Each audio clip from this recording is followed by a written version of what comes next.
సియోను నివాసులం. హల్లెలూయా. మన పట్టణము సియోను పట్టణము. సియోను పట్టణం మనది. ఇది శాశ్వతమైనది కాదు. మనం ఎప్పుడు దేవుడు పిలిస్తే అప్పుడు వెళ్ళటానికి సిద్ధపాటు కలిగిన హృదయాలతో ఉండాలి. ఒక తీర్మానం తీసుకొని ఉండాలి. మనము సిద్ధపడటమే కాదు, లోకంలో ఆ కోపాగ్ని చేత రగిలిపోతూ ఉన్నటువంటి దేవుని ఉగ్రత ఆ ప్రజల మీదకు రాకుండా నీవు అడ్డుపడి వారిని శిక్ష నుండి తప్పించడానికి అది నీ వల్లే అవుతుంది.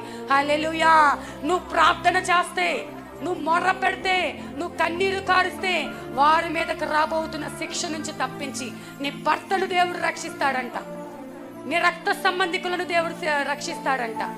ఎంతమంది అయితే దేవునికి వ్యతిరేకంగా మాట్లాడుతున్నారో వారందరినీ కూడా దేవుడు మనసు మార్చి ఆ నరకాగ్నికి వాడు వెళ్ళిపోకుండా దేవుడు అంట వారిని సజీవుల లెక్కలు ఆ యొక్క శిక్షను కొట్టివేసి అంటున్నాడు. తాను చెయ్యనుద్దేశించినటువంటి ఆ కీడును, ఆ శిక్షను నేను కొట్టివేసి ఉన్నాను. కాబట్టి మీరు ఇప్పుడు ఏం చేయాలి అంటే, సియోను నివాసులారా, సియోను నివాసులారా ఉత్సాహధ్వని చెయ్యుడి. ఇశ్రాయేలులారా జయధ్వని. జయధ్వని ఎప్పుడు చేస్తారు తెలుసా? యుద్ధములో విజయం సాధించినప్పుడు జయధ్వనులు చేస్తారు.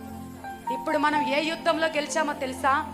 దేవునికి అపవాది అయినటువంటి సాతానుకు మధ్య జరుగుతున్న యుద్ధములో దేవుడు మన పక్షమున విజయాన్ని ఇచ్చి ఉంటున్నాడు.